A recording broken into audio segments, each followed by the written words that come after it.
Welcome to Cross Party Lines with Chris Finlayson, Phil Goff, and myself, Sam Collins. It's a podcast designed to unpack New Zealand politics so that you don't have to. And the three of us, we've always tried to be as open as possible with you, the audience, because transparency is the bedrock of trust, after all. And so we just wanted to thank all 2,811 people who have followed the podcast on Apple Podcasts or Spotify or wherever you follow. You're the shining stars of the 17,000 people or so that have listened so far in the last 2.5 months. So thank you for that. The one ask we had for you is that if each of you share it with 3 friends, then we'll be at 10,000 people in the blink of an eye. Now, the reason we do this podcast is to make an impact on political discourse, should I say, and podcasts. So basically, the more people we can reach, the bigger impact we can have. So if you have followed the podcast and you are enjoying it, please do share it with a friend. We've got a bit of a different episode today. Due to a long planned holiday for one of us, we're recording on Saturday, January 17th. So we've tried to produce a show that isn't too topical. So by the time it comes out on Tuesday, it still makes sense for you. And today's themes are the 30th anniversary of MMP, reshuffle season, which is the start of the year when party leaders start looking at their teams, and also generational change in politics, which has come about via an article that Chris read in The Economist, which we'll get onto at the end. Phil, first though, borrowing a bit of a term from Audrey Young in her regular column in the New Zealand Herald, you had a bit of a bouquet and a brickbat you wanted to share first after the last week or so's worth of political roundabouts. Yeah, look, I thought, really good to see Anna Bremen, the new governor of the Reserve Bank, being prepared to join with governors of central banks right across Europe, Australia, Canada, and other parts of the world in showing solidarity with Jerome Powell, who's the chair of the Reserve Bank in the United States. He's under criminal investigation now by Trump, who's weaponizing the Justice Department once again because he doesn't like Powell's policy of keeping interest rates at a level necessary to keep inflation down. And what this large group of Reserve Bank governors basically did was say, we respect Powell's integrity, and we think it's really important that central banks have independence, so it's not dictated by political needs such as a forthcoming election, and it's good for the world economy if our economies are kept stable in that way. She signed that. Alone in the world, as far as I can tell, our foreign minister chastised her by saying she should keep in a lane and keep out of American politics. No other leader in New Zealand, including Luxon or Willis, who have more direct, input in this subject, you would think, or anywhere else in the world has done that. So the bouquet goes to Anna Bremen for having the courage of her convictions and speaking out as she should as an independent governor. The brickbat, of course, goes to Peters. And we've seen yet again an example of kowtowing to Trump, doing anything possible not to offend Trump, not having the courage of our convictions. So, that started with my dismissal, I guess, but it's also been about, failure to say anything meaningful about Venezuela, failure to say anything meaningful about Greenland, and now Trump is threatening, tariffs against those who might stand in his way of taking control of Greenland, and the loss of the independence and the speaking to our values that New Zealand once relied upon with our foreign ministers. Yeah, and obviously, as I said, recording this on Saturday, the 17th of January. So who knows where that news story or what other news story we'll be talking about in regards to Trump will be by the time we get to Tuesday when this is released. But I think very poignant reminders of just how interconnected the politics of the world are when basically, if the Reserve Bank isn't independent and we lose, the Federal Reserve isn't independent and we lose trust in the global economy, that means all sorts of things for all of us, no matter where you are in the world. Right, so we'll move on to the first topic of the day. in 2026, this year, MMP has been around with us for about 30 years. Not about 30 years, it will be 30 years. This will be the election 30 years after it was installed. And actually, I was speaking to a family member this week who was a bit despondent about how MMP has worked and thinks that there's too much power still vested in the two major parties. Well, at the same time, if you read the comments that go up on our social media posts, it seems most people think that those minor parties that are currently in government have too much power. So I guess the question is, Chris, does this disagreement mean the balance is about right with MMP at the moment? Or would what are your reflections on MMP after 30 years? Well, I've always been basically a first past the post person because I believe in the two-party system. And it was always said that the communists were locked up in the Labour Party, the fascists in the National Party, and apparently the Nazis in social credit. But with MMP, all sorts of lunatics have been released into the political system, and we've had the growth of these minor parties. And I don't think, looking back over 30 years, that they have made a substantive contribution to New Zealand at all. I do think the one party that should have survived and done well was the Green Party, if it had become an ecology party, able to work with either the Labour or the National parties, but it hasn't gone that way. And I think that's a shame. It's more of a left party. But I look back on 30 years and say, on balance, I don't think it's been a particularly good change for New Zealand. I think we should have looked more closely maybe at the Australian electoral system. Looking back now also, I think Jim Bolger was right and the great constitutional Moses Jeffrey Palmer was wrong, that what we needed was bicameralism, an upper house, which would have acted as a more effective check. Because let's face it, one of the key themes of political discourse today is the way Parliament can still ram through legislation.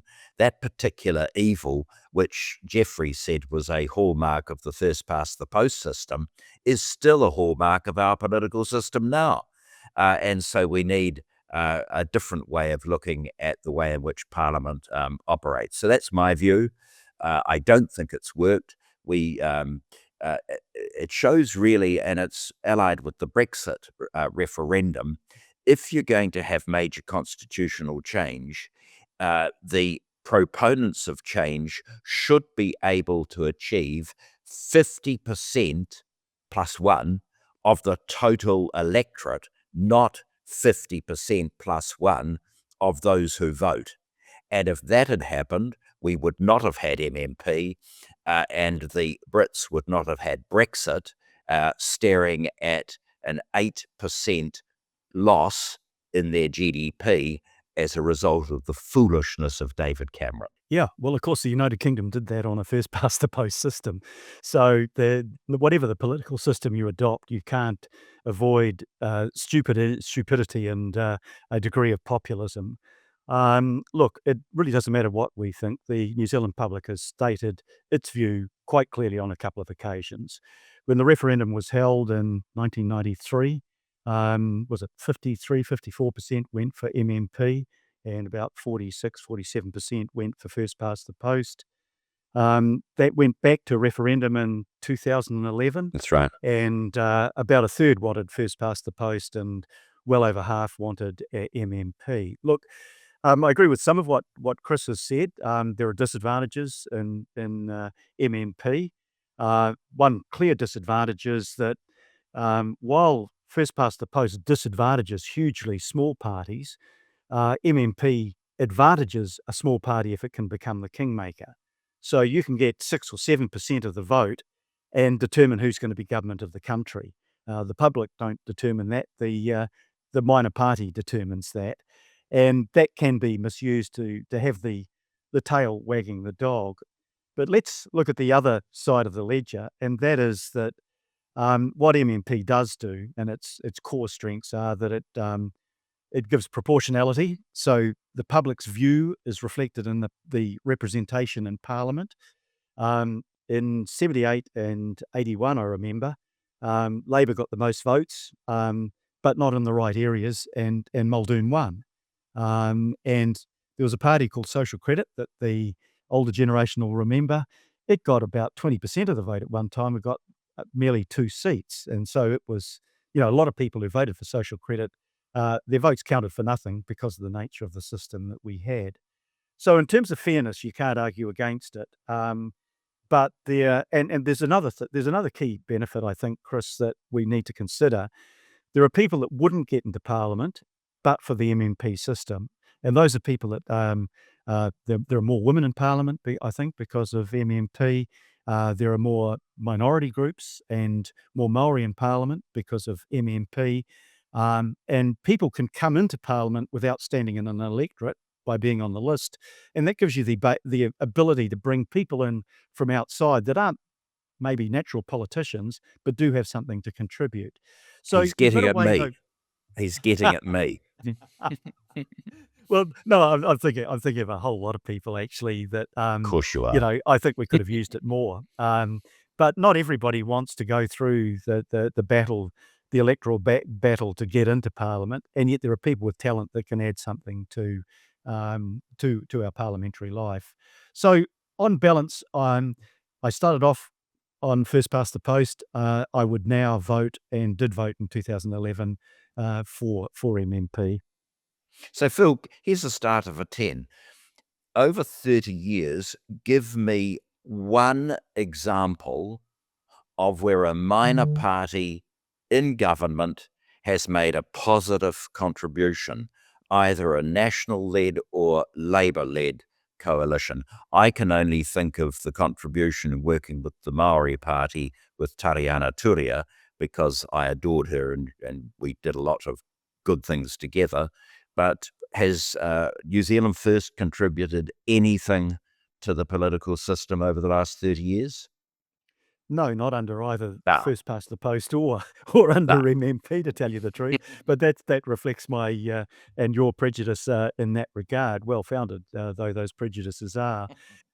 Look, I think that part of what led people to want to vote for MMP was that they felt that the fourth Labor government and the third National government in the 80s and the early 90s went beyond their electoral mandate and did things that the electorate didn't want.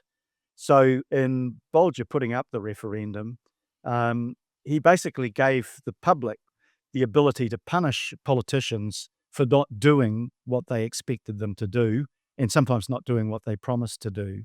And in a small sense, I think MMP enables parties in a coalition to restrict the extremism that sometimes gets exhibited by a major party, and I'm thinking of Ruth Richardson and the mother of all budgets. I think that more than anything led people to say, we're going to put a curb on the two-party system and the single-party government. That's why it came about, and the public were within their rights to respond in that way. But Phil, let's be perfectly frank, the government between 1984 and 1987, of which you were a member, is probably the best government this country's ever had. They had no idea of the mess they were inheriting from Muldoon after 9 years of King Lear's approach to government. You had no choice but to do what you did, and you laid the foundations for economic growth, and you were rewarded in 1987 for political courage. And I think, as a member of the National Party, I looked green with envy at the economic rationalism and pure political courage of what that government was doing. 87 to 90s, I suppose, a slightly different story. But that could not have been done under a mixed member proportional representation system, because Anderton and others would have constrained your ability to do what desperately needed to be done to the New Zealand economy. Yeah, look, I concur with that. I was thinking of King Canute rather than King Lear, actually. Muldoon saying, I can do this. I can regulate wages down. I can regulate rents down. I can regulate prices down. He failed on all fronts. Yeah, look, sometimes you do need a radical and a courageous government to change things that are fundamentally wrong. And MMP, not MMP, coalition government actually puts a constraint on that. And that's certainly a downside of the system that we adopted. But I think, when I look back on those days in the government that I was in, look, I think we made changes that had to be made, despite the criticism that came even from within the Labor Party. Nobody has changed the fundamentals that we altered in the 1980s. It needed to be done. But what you also have to do is you have to have the ability to carry people with you. That's what democracy is about. And I think you can still do more radical things than either this government or its predecessor did if you have strong leadership and you have strong communication skills and you persuade the public that what you're doing needs to be done. Now, that's how democracy ought to work. And I think political parties have let themselves down in their failure of communication in terms of good policies and their willingness, and we're going to see this maybe on Monday when the State of the Nation comes out, we get back to the politics of law and order where you do some facile things that don't work, but they sound good to the public. Our real problem in democracy is you should have evidence-driven policy. You should be strong in how you put across the arguments for that, and you should work to persuade the public. But it's more than politicians changing that needs for that to happen. The media has got to be prepared to play the role that the media as the fourth estate should do in a democracy, and that sadly has let us down as well. Well, let's not forget, boys, we are the media now. We may be a podcast, but that's right. we We're are trying all to the cure the media. very thing that I'm talking about. So, well, I have one last question, and the answer may be no, and you may not have thought about it. But quick fire: do each of you have one or two changes that you would make to MMP to make it better? And if the answer is no, the answer is no. Chris? Yeah, I'd probably ban New Zealand first. That's a recurring theme on this podcast. Phil, is there any single change or a couple of changes you'd make? I don't think changing the system. I probably wouldn't tamper with the threshold. If you lower the threshold, which has been one suggestion, you bring in you've got a chance for a greater multiplicity of parties. You bring in the real nut jobs. Yeah, we saw that in Israel where the threshold was 1% and they got extremists in. So I wouldn't worry too much about that. Maybe the principle of coattailing, whereas if you get one electorate seat, you then get the proportion of votes that you'd get. I'm not sure that that's necessary, but it's not so much the system, it's how we operate the system. And I'm speaking now from the security and the comfort of being out of Parliament, telling others that they should have the courage to do sometimes things that maybe I didn't do myself or others didn't do themselves when they had the opportunity. But hey, that's our privileged position as podcasters now. The value of hindsight. Okay, cool. Speaking of privileged positions, we'll move on to the second topic. And so the start of the year is obviously always a difficult one for party leaders as they're looking at their teams and assessing them for readiness and reliability. Portfolios are swapped, people are promoted, people are demoted, and it's just the harsh realities of political life coming to bear, really. And so we're about to hit that season.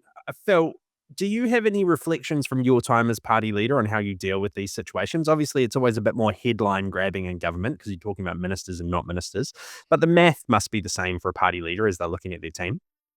Yeah, well, I mean, the problem you've got, as soon as you demote somebody, you create a force within your caucus that's going to continue to resent you and work against you, and that's even more so when you're in opposition.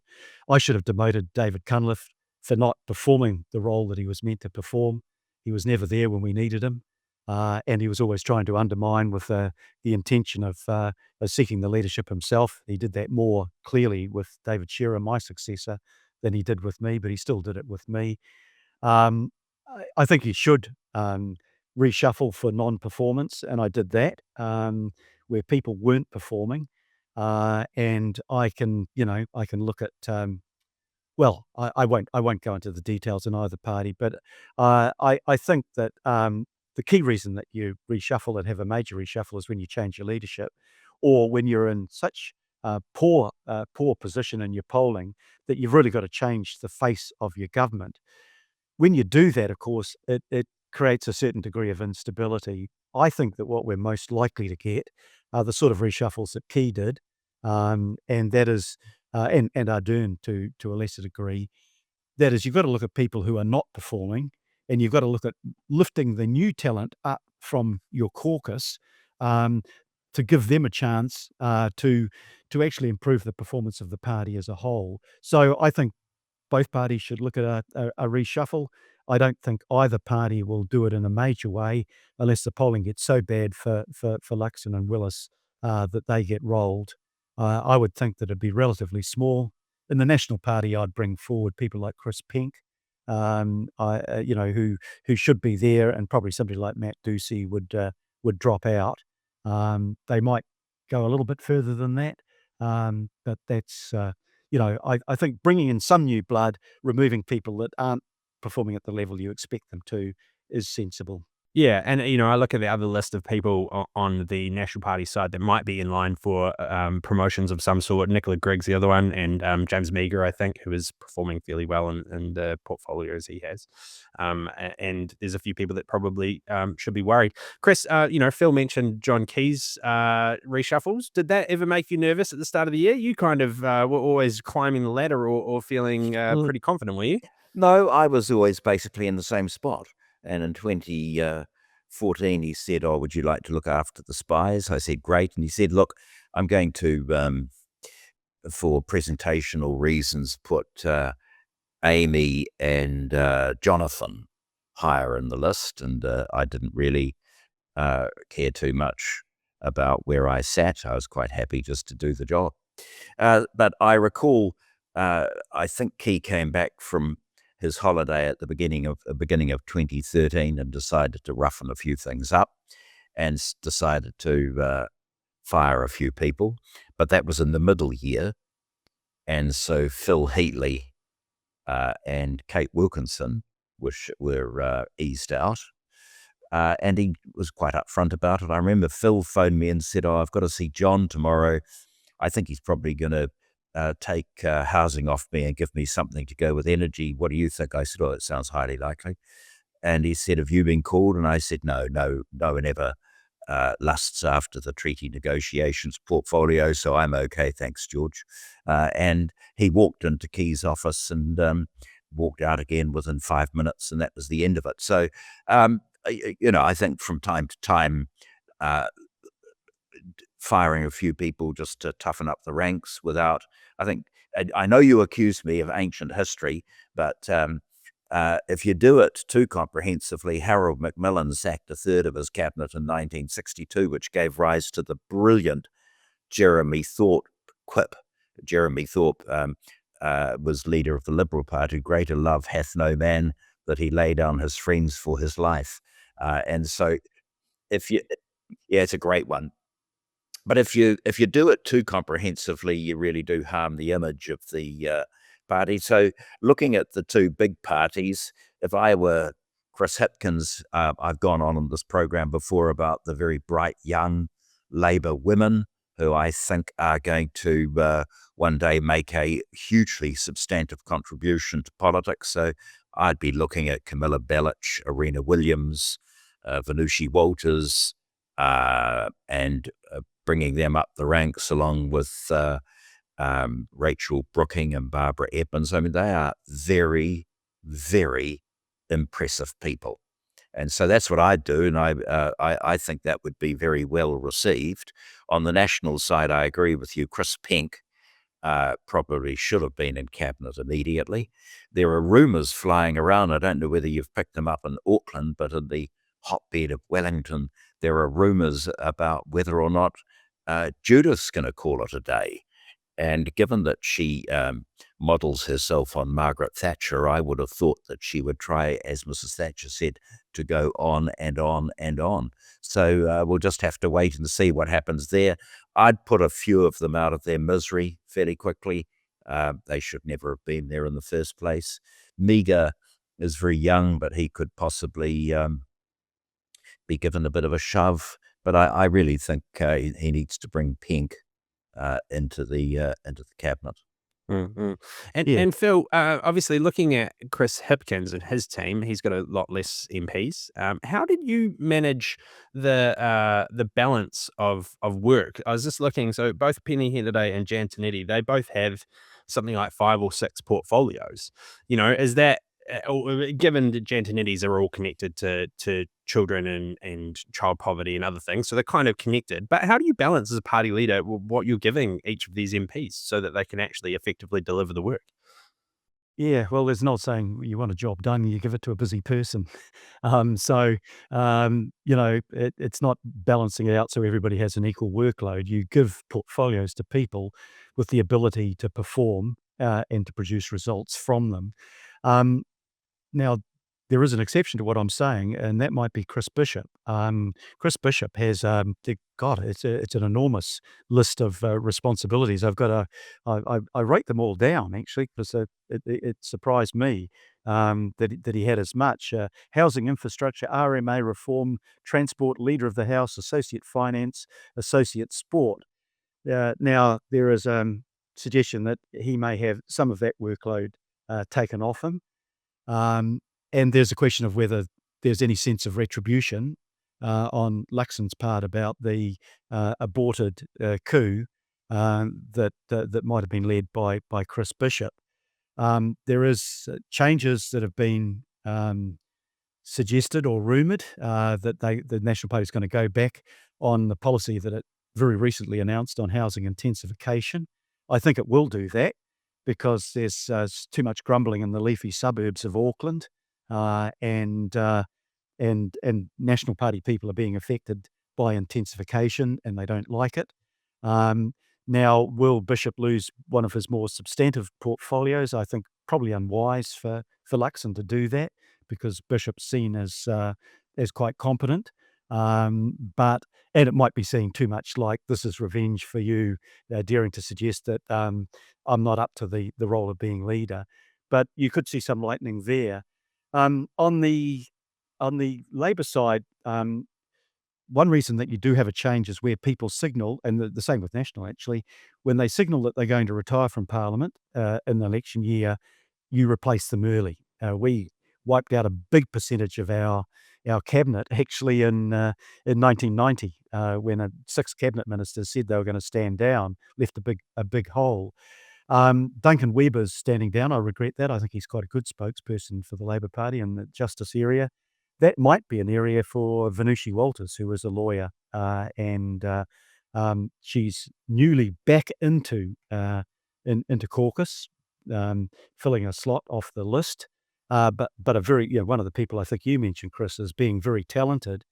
She might be a sitter for doing the legal job. But what I'd look at is in opposition, you need spokespeople that can get some attention, and if people aren't getting attention to their portfolios, you need to ask the question, why not? In cabinet, you look at people who are not performing, and I think it helps a leader. I think it helped John Key, for example, when he got rid of Phil Heatley and Kate Wilkinson. It made him look, because the press gallery's got a fairly good idea about who's performing well and who's not performing so well. You get a lot of kudos by having the strength of leadership to say, I'm going to keep renewing, I'm refreshing, I'm getting rid of the dead wood. And so, as you say, these MPs or ministers lay down their life for their leaders' survival, and I think that's sensible enough. But if you don't do it, then the image of the party could be harmed. I mean, I never understood why Bill English didn't perhaps persuade his dear old friend Nick Smith to step to one side and get a new environment minister, because I think Nick, by 2017, had run the race in that area. So if you try and protect your friends and you're the leader, you misunderstand the basic rule of politics, which is if you're leader, you have no friends and everyone is expendable depending on the circumstances. Yeah, quite different from the Muldoon years where Muldoon surrounded himself with hopeless people but they were his drinking mates. And that got him into trouble. The Minister of Silly Walks, Keith Allen, that, said that he'd been assaulted on a Wellington street. Actually, the press gallery worked out quickly who was responsible. It was Jim Beam, Johnny Walker, and one other.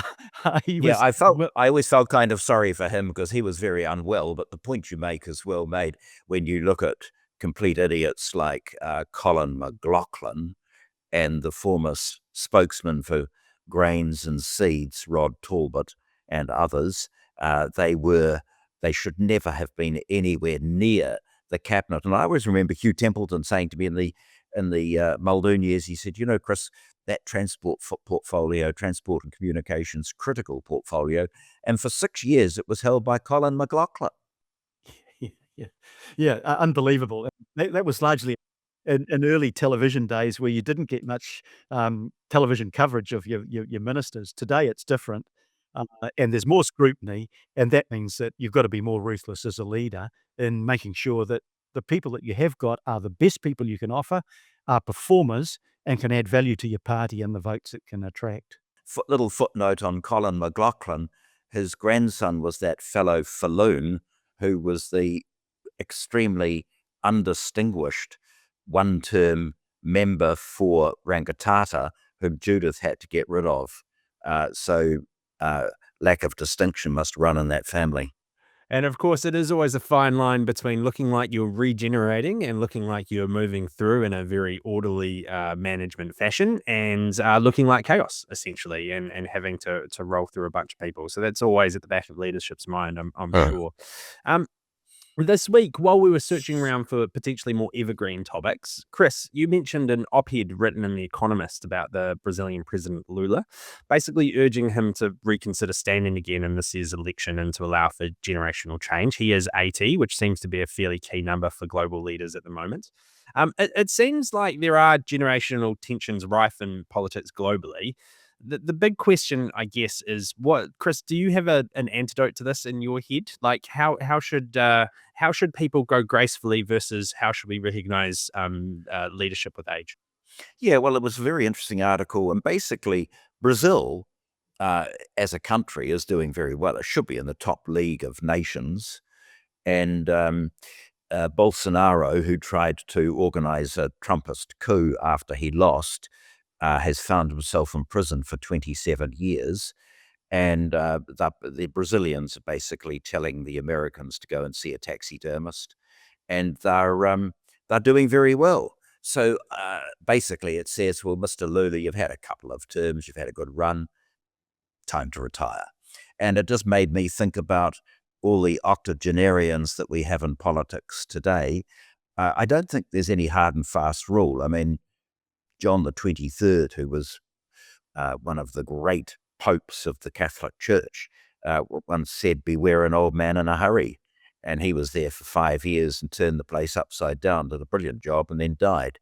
And if you look at Konrad Adenauer, who spent most of the Third Reich locked up, he was the former mayor of Cologne and became the Chancellor of Germany in 1949 and was fantastic. And he and Schumann and De Gasperi created this brilliant thing called the European Union that the Pons don't seem to see as so good.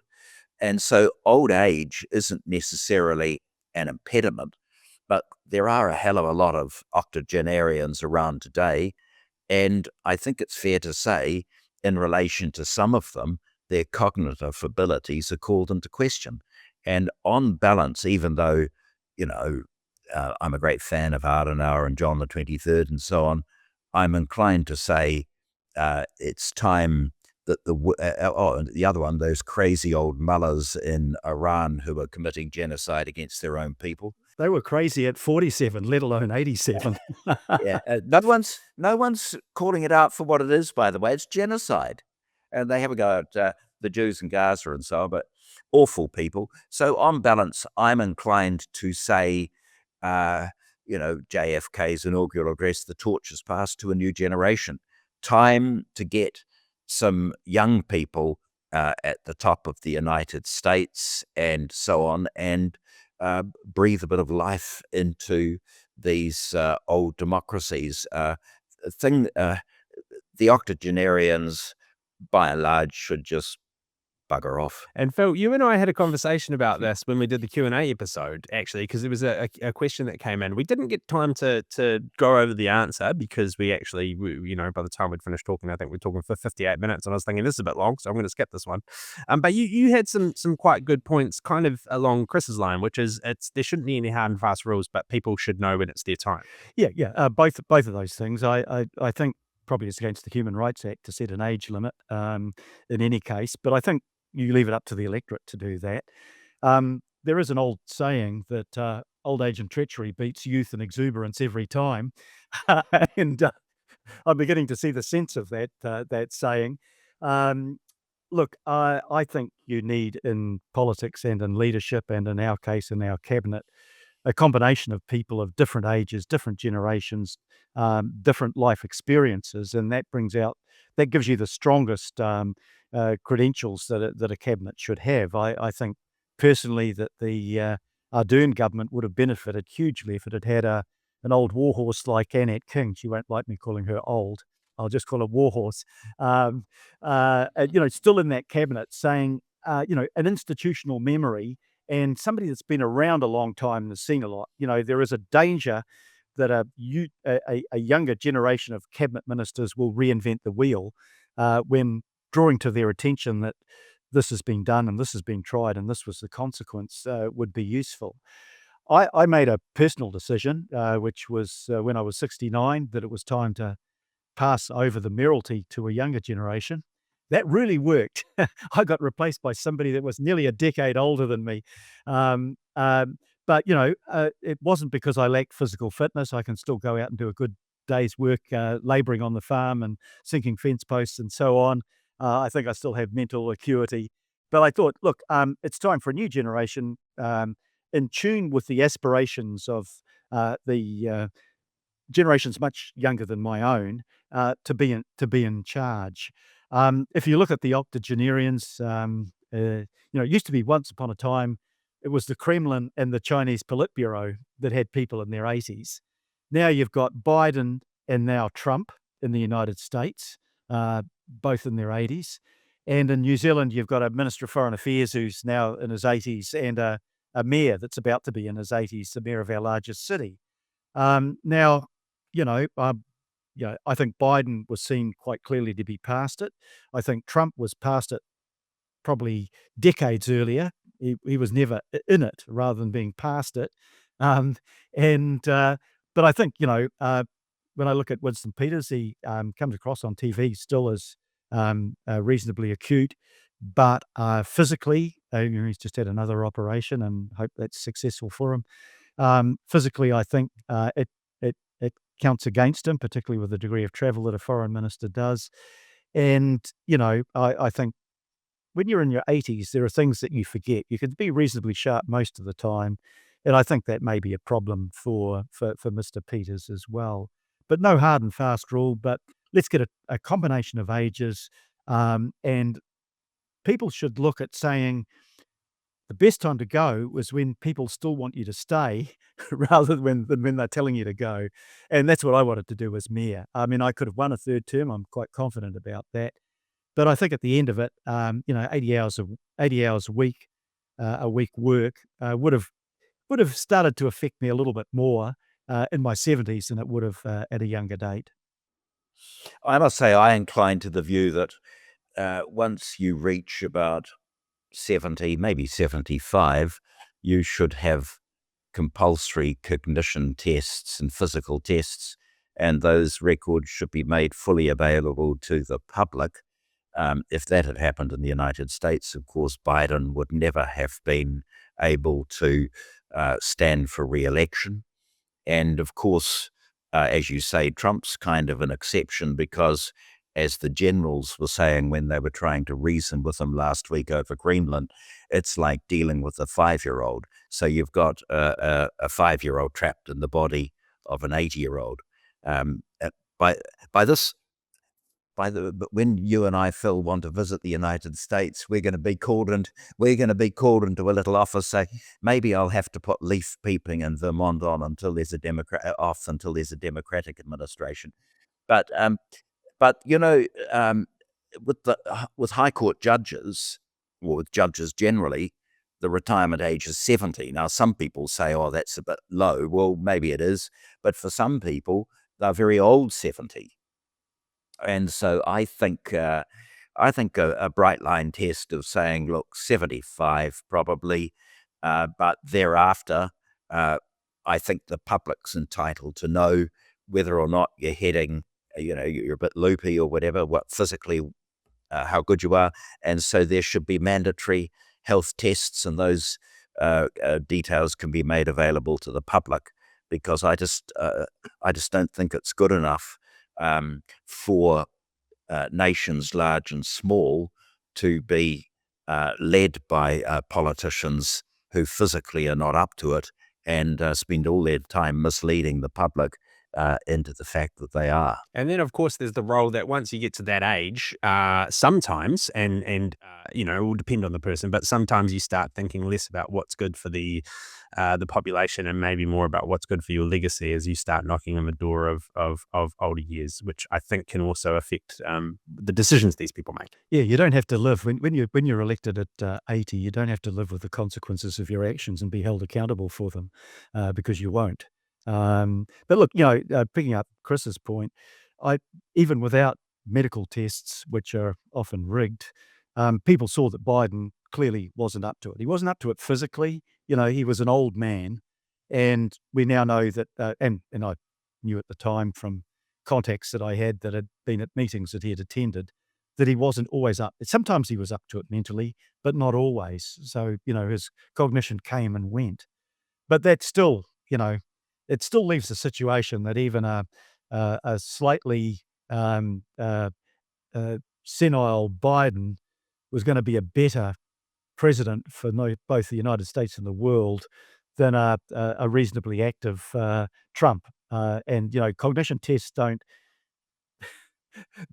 test you for lack of rationality, lack of evidence-driven policies, sheer bigotry and prejudice, which are all reasons why you shouldn't elect them. But that's the electorate's job, basically, to say this person is not fit for the job, whether it's because of his actions or her actions potentially, or because of their age. So yeah, we're not going to set a limit.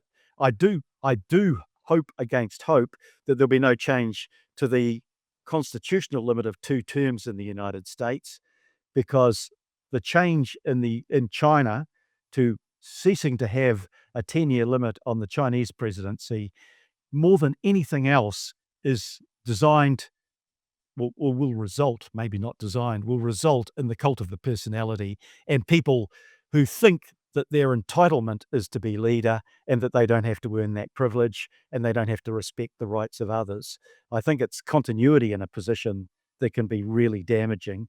And if Trump was ever to get a constitutional amendment, which I don't think he will, that would be disastrous for the United States.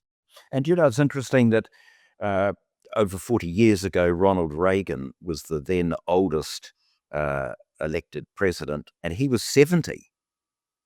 And in 1984, there was that famous question about, do you think, Mr. President, you're up to the task? He was 74. He is a baby in comparison with some of these antediluvians that we've got now.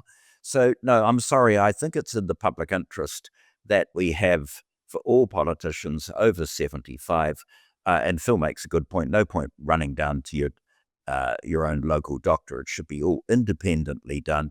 Independent physical and cognition tests, which are then, and possibly also psychiatric tests, which are then made available to the public, so that they know when it comes to a vote whether this person is up to the task. Would a psychiatric test prove that Trump was as mad as hell, though? I don't think we need a test. I think we know the years of answer him to being that. in the public eye probably told us that. But Yeah. unfortunately, that's probably also the thing that led to him being elected. Yeah, well, I'm not personalizing it. I'm looking at it from the point of view of principle, and whether it applies in New Zealand or elsewhere. One should never, Philip, devolve into personalities. One should always deal with principle. Absolutely. I'm going to Or lack remind of you it. of that, Chris, next time you're talking about the puff of smoke and pinstripe that we have rolling around New Zealand. Anyway, what I can say to both of you is you often leave me in the dust, and the experience and my little 39-year-old brain struggles to keep up sometimes. So age is only but a number, boys. I think that probably brings us to the end of the episode today. So thank you for listening. Don't forget to follow us wherever you're listening to this podcast, be that YouTube, Spotify, Apple Podcasts, or wherever that is, or a Substack as well is the other place to follow us. We will be back next Tuesday. Chris will be beaming in from the sunny / not so sunny shores of Germany. Well, not shores of Germany, but space in Germany. In the meantime, have a great week, and hopefully not too much changes between now and Tuesday. I need to correct you because clearly you operate on the basis the Anschluss was still in force. I'm in Austria. Oh, sorry. Yes, Salzburg. No, you're right. Again, your mental acuity gets me. And just remember that 70 is the new 50, young man. Okay, guys, we'll see you later. Yes. Bye.